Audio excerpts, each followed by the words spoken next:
Equities के director दीपन Mehta जुड़ गए हैं और उनसे बात करते हैं कि इस समय वो मार्केट को लेकर क्या रुख रख रहे हैं। दीपन जी, गुड आफ्टरनून। तो अर्निंग सीज़न का आगाज़ और मार्केट ने पिछले 10 दिनों में थोड़ी रिकवरी दिखाई है। आपको लग रहा है कि अर्निंग सीज़न इसको पुश देगा या फिर एक रियलिटी चेक होगा? आपका क्या व्यू है? गुड आफ्टरनून मनोज, और आपके शो पे इनवाइट करने के लिए बहुत बहुत धन्यवाद। देखिए, आई थिंक ये प्री अर्निंग्स जो रिलीजेस आए हैं, all of them have been very well received और एक तरीके का एक्सपेक्टेशन बिल्ड हो रहा है कि शायद at least the first half of the earning season अच्छी रहेगी और अच्छे नतीजे आएंगे, जिसकी वजह से जो सेंटिमेंट है वो सुधर सकता है। क्योंकि आज की तारीख में अगर आप देखेंगे तो सबसे बड़ा इश्यू ये सेंटिमेंट का ही है। क्योंकि जो भी ग्लोबल इश्यूज आ रहे हैं, जैसे कि फेलियर ऑफ यूएस बैंक या फिर इंटरेस्ट रेट इन्फ्लेशन रिलेटेड जो प्रॉब्लम्स है ग्लोबल मार्केट्स में, उनका इतना ज्यादा असर तो अपने फंडामेंटल्स और इकोनॉमी पे इतना ज्यादा असर हुआ नहीं है। लेकिन जो एफआई की सेलिंग आ रही थी पॉजिटिव लास्ट फ्यू डेज, उसकी वजह से आई थिंक काफी हद तक सेंटिमेंट डाउन था। और अगर कुछ पॉजिटिव न्यूज फ्लो आना चालू हो जाता है, then certainly I think market can build on these gains and then you could say that एक बॉटम फॉर्म हो चुका है और वहां से फिर धीरे धीरे हम कैचअप कर सकते हैं as far the lost ground is concern. But I think that there is a cautious optimism all around. और ये चाहे दौर रहता है, मार्केट गिरते जाते हैं, फिर suddenly they start to turn around as well, and that is what we are seeing this now. Okay, ठीक है। तो फिर एक काम करते हैं, कुछ बड़े स्टॉक्स की बात कर लेते हैं पहले।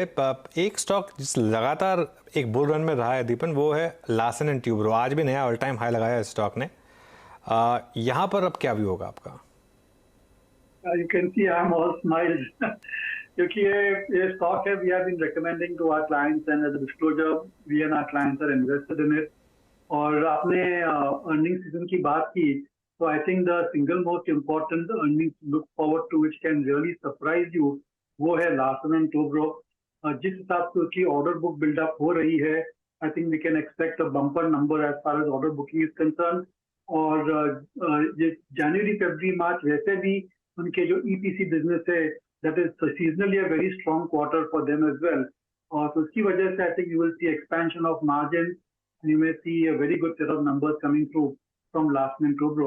और लास्ट में ये मैं कहना चाहूंगा कि हम लोग ऑर्डर इनफ्लो तो देख रहे हैं, पर जो हमें जो हमें दिखाई नहीं दे रहा है वो ये है कि जो ऑर्डर ले रही है Larsen and Toubro, they are picking and choosing. इसका मतलब ये है कि जो भी ऑर्डर आ रहे हैं, they are coming at a very good margin, क्योंकि उनके पास तो बिजनेस का कोई इशू है नहीं। और जिस हिसाब से जिस सेगमेंट से ऑर्डर आ रहे हैं, I think as and when they start implementing it, आपको दिखेगा कि उनकी जो रिटर्न रेशियोज है वो भी बढ़ रही है और जो उनकी ऑपरेटिंग प्रॉफिट मार्जिन है वो भी इम्प्रूव हो रही है। और फॉर्चुनेटली फॉर एलएनटी, जो स्टील है, सीमेंट है, जो इनपुट कॉस्ट है, I think they are more और लेस फ्लैटेंड आउट और डिक्लाइन।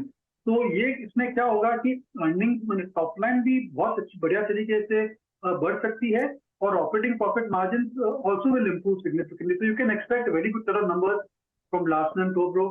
हिस्टोरिकल पी मल्टीपल से कंपेयर करेंगे तो थोड़ा महंगा है, पर आई थिंक फ्यूचर में देखेंगे तो अभी भी इस स्टॉक में काफी पोटेंशियल है और अच्छे रिटर्न दे सकते हैं। वाकई दीपन जी, बात कहनी पड़ेगी, आपने हर बार जब आप इस कार्यक्रम में आते थे तो एलएनटी पे बहुत स्ट्रॉन्ग कन्विक्शन था आपका और उसने पे भी किया। अच्छा सर, अब आता हूँ इस अर्निंग से सीजन से पहले बैंक से बात करते हैं। बैंक्स में एक सीक्वेंस ऑफ इवेंट हुआ। आप देखिए, लास्ट रिपोर्टेड अर्निंग्स बहुत स्ट्रॉन्ग थी, उसके बाद अदानी सागा, उसका इम्पैक्ट, यूएस, उसका इम्पैक्ट, और हम सब बिलीव यही कर रहे थे कि इस बार शायद मार्जिन्स फ्लैटेड आउट हो जाए और इस बार मार्जिन्स थोड़े से प्रेशर में नजर आए। लेकिन सडनली अब आपकी तरफ से एक आरबीआई का रेट हाइक की प्रोसेस का पॉज, ऑल्दो उन्होंने कहा कि it's a pause, it's not a pivot. आपका टेक क्या है? बैंक्स पे आप सर प्रीएम्प्ट करना हो तो क्या करेंगे इस वक्त, और एग्जैक्टली आपकी शॉपिंग बास्केट में क्या होगा? पीएसयू होगा, प्राइवेट बैंकिंग स्पेस होगा? देखिए, बैंक्स में मेरे ख्याल से ये क्वार्टर ठीक ठाक रहेगा। There should not be a issue. Maybe June quarter भी you will find that almost all banks are reporting very good number. पर जो सितंबर क्वार्टर है उसके बाद की जो क्वार्टर्स आएंगे, वहां पर आपको ये डिस्टिंक्ट ट्रेंड नजर आएगा कि जो स्ट्रॉन्ग बैंक्स है, जहां पर which are able to raise the deposit, मतलब जिनकी डिपॉजिट वो बढ़ा सकती है, जिनके कासा रेशियोज वो इम्प्रूव कर सकते हैं। कासा मतलब करंट अकाउंट, सेविंग्स अकाउंट, उनकी जो टोटल एग्रीगेट डिपॉजिट है वो बढ़ा सकते हैं। और रिसोर्सेज रेज कर सकते हैं, I think they will be the winner.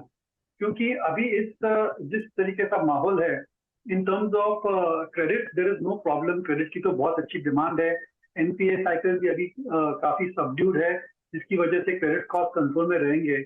और हर बैंक मैनेजमेंट की यही इच्छा या यही उनकी टारगेट रहेगी कि जल्द से जल्द कैसे हम अपने डिपॉजिट बढ़ा सकते हैं ताकि हम और लेंडिंग कर सकते हैं और वॉल्यूम बढ़ा सकते हैं। और इसमें आई थिंक बहुत चैलेंजेस आ सकती है। तो ऐसे ऐसे सिचुएशन में इन्वेस्टर की स्ट्रैटेजी यही चाहिए कि जो अच्छे बैंक है, जिनके अच्छे ब्रांड्स है, अच्छा नेटवर्क है, अच्छा सर्विस है, उसमें फोकस करना चाहिए। And now I think it is time that investors move to quality banks, there should be a flight to quality.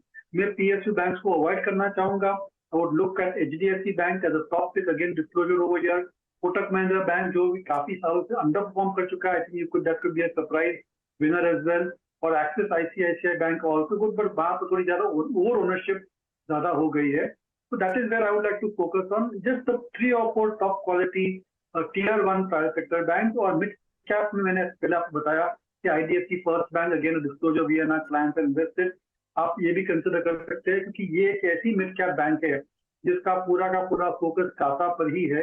और अगर आप उनके जो लो कॉस्ट डिपॉजिट एनालाइज करेंगे as compare to its peer group, you will find that they are a leader over there. So I think that should be the strategy. और PSU bank में थोड़ा मेरे ख्याल से ये तिमाही अच्छी रहेगी, next quarter also may be good, but I can see के बहुत ज्यादा चैलेंजेस आ रहे हैं बैंकिंग सेक्टर पे और आपको थोड़ा ध्यान, थोड़ा कॉशियस रहना चाहिए इस सेक्टर में। ओके मतलब ये रेट सेंसिटिव्स का दीपन जी बहुत प्रमुख भाग हो गया बैंक्स। अगर मैं रेट सेंसिटिव्स में ही अपनी इस चर्चा को रखूं अभी तक से मेरे, तो रियल स्टेट में आप एक मूव देख रहे हैं, आप एचएफसीज में मूव देख रहे हैं, आप रियल स्टेट एंसिलरी में मूव देख रहे हैं। आई मीन गुरुवार की पॉलिसी के बाद इस बास्केट में अगर इक्का दुक्का स्टॉक आपने चुना हो, आपका स्टॉक सिलेक्शन में अपीयर हो रहा हो, वो कौन सा होगा? देखिए रियल एस्टेट में आई नो कि जो नंबर्स आ रहे हैं, जो आंकड़े आ रहे हैं, they are very good, no doubt. I think पिछले 3-4 तिमाही are being very good for real estate. पर ये जो सेक्टर है उसमें मैं थोड़ा कॉशियस रहना चाहूंगा, at least for the short term. 1-2 तिमाही के लिए, क्वार्टर के लिए आप थोड़ा सावधान रह जाए। उसकी वजह यह है कि because of change in tax rules, because of pent up demand कहिए, या ओवरऑल जो एक पूरा साइकिल था, एक लेवल का, एक स्टेज का ये साइकिल मेरे हिसाब से थोड़ा समाप्त हो रहा है।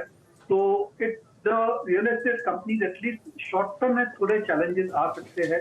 दे में फाइन के बेस इफेक्ट कहिए कीजिए, या फिर इतनी सारे सेल्स हो चुके हैं, some lot of the sales have come in the previous quarter, उसकी वजह से नए प्रोजेक्ट में इतनी बढ़िया रिस्पॉन्स शायद देखने को नहीं मिलेगी आपको। तो थोड़ा आपको सावधान रहना चाहिए।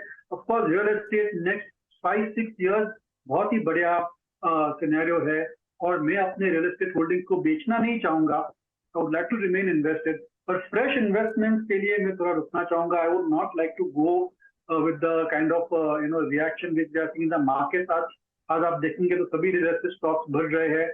शायद ये मार्च क्वार्टर में नंबर्स भी बहुत अच्छे आएंगे और भी थोड़ा बढ़ सकते हैं। तो एक ट्रेडिंग रैली मेरे ख्याल से है जो शायद इतनी ज्यादा लंबी नहीं चल पाएगी। So I would say that थोड़ा आपको cautious रहना चाहिए। At correction, if you see 10, 15, 20% correction from the peak, तो सबसे बढ़िया स्टॉक जो लेने में रहेंगे आई think that will be DLF, Macrotech, और अगर आपको एकदम सेफ प्ले करना है देन गो विद प्रॉपर्टी। कह रहे करेक्शन पर शायद एक खरीदारी का मौका है इन रियल्टी कंपनियों में। से पहले आपने LNT पर एक काफ़ी बुलिश व्यू जताया दीपन। क्या फिर आप जो एंसिलरी प्लेज आते हैं इंफ्रा और रियल एस्टेट में, एंड मोस्ट इम्पोर्टेंटली सीमेंट को लेकर भी इस समय बुलिश है? नहीं, I have been saying to avoid cement. मेरे ख्याल से I think the good days of cement are behind them, और जिस हिसाब से पिछले 2-3 तिमाही के नतीजे आ रहे हैं, they are unable to pass on the cost increases. No doubt I think this quarter may be good for cement companies, पर पूरा जो अगर आप रिस्क रिटर्न प्रोफाइल देखेंगे, किस लेवल पे ये स्टॉक्स ट्रेड कर रहे हैं, इनकी पी मल्टीपल्स क्या है, इनके रिटर्न रेशियोज क्या है, अगर आप पूरा एनालिसिस करते हैं और अगर आप ये भी देख रहे हैं कि सभी cement companies are going very aggressively in increasing the capacity, और एक ऐसे दौर आ सकता है कि थोड़ा गलत हो जाएगा सीमेंट में, तो I would like to be cautious. जब भी अपने पास इतनी बढ़िया रियल एस्टेट कंपनीज है, इंफ्रास्ट्रक्चर कंपनीज है, ऑटो सेक्टर के नतीजे अच्छे आने चाहिए, बैंक से, when you have so many sectors जहां पर you have got good visibility, you have got reasonable valuation, you have got very comfort as far as medium to long term prospects are concerned. When you have आपके पास इतना ज़्यादा choice है, you don't have to necessarily invest in cement. In fact आपने साफ कह दिया है कि ज़्यादा बेहतर विकल्प है।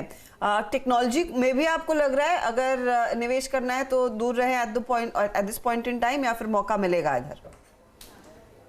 देखिए, अगर आप एकदम लॉन्ग टर्म इन्वेस्टर है और अगर आपको ये कॉन्ट्रेरियन इन्वेस्टमेंट स्टाइल आपको पसंद है, तो डेफिनेटली आप कुछ चुने हुए सॉफ्टवेयर कंपनी में निवेश कर सकते हैं। और अगर आप जहां पर आप सिलेक्ट करना चाहते हैं, you should try and select those company जहां पर आप देख रहे हैं कि जो उनकी ऑर्डर विन्स है, जिनका फोकस बड़े डील्स पर है, they are able to click the large deals. और एक company with in the peer group which is doing very well is Infosys. आपने देखा था कि उनकी जो ऑर्डर विन्स रही है, उनकी जो actual quarter on quarter, year on year numbers रहे, they are best in class. So from the large cap, our preference is for Infosys. Again, usual disclosure over here. So एक selective strategy हमने follow की है as far as large cap stocks are concerned. When it comes to mid cap stocks, I think there are a couple of companies which are very aggressive when it comes to new order wins. जैसे कि LTI है, Mindtree जो merge company है, और Coforge, they are very positive over there. और फिर कुछ niche companies है which are focusing on the auto sector, जहाँ पर अभी तक हमने कोई भी ऐसा सॉफ्टवेयर में एक्सपेंस में या सॉफ्टवेयर की जो डिमांड है उसमें कमी नहीं देखी है। And two companies come to mind, KPIT and Tata Elxsi, और ये टाटा टेक्नोलॉजीज का भी IPO आएगा। It will be a huge success और जरूर से निवेशकों को उसमें इन्वेस्ट करना चाहिए। तो ये 4-5 कंपनियां आई है जिसमें आप निवेश कर सकते हैं। और वहां पर भी जो आपका होराइजन रहेगा, time horizon should be 2 to 3 years और इवन लॉन्गर। अगर आपके पास ऑलरेडी TCS वगैरह बाकी अन्य जो सॉफ्टवेयर कंपनीज है, I think you can migrate to quality at this point of time. Over the next 2-3 years, I think these 4-5 companies will certainly outperform their peer group. Okay Deepan, शुक्रिया जुड़ने के लिए हमारे साथ आज और इन सारे स्टॉक्स पर बात करने के लिए। चलिए अभी काम करते हैं, BTST का सिलसिला शुरू करते हैं।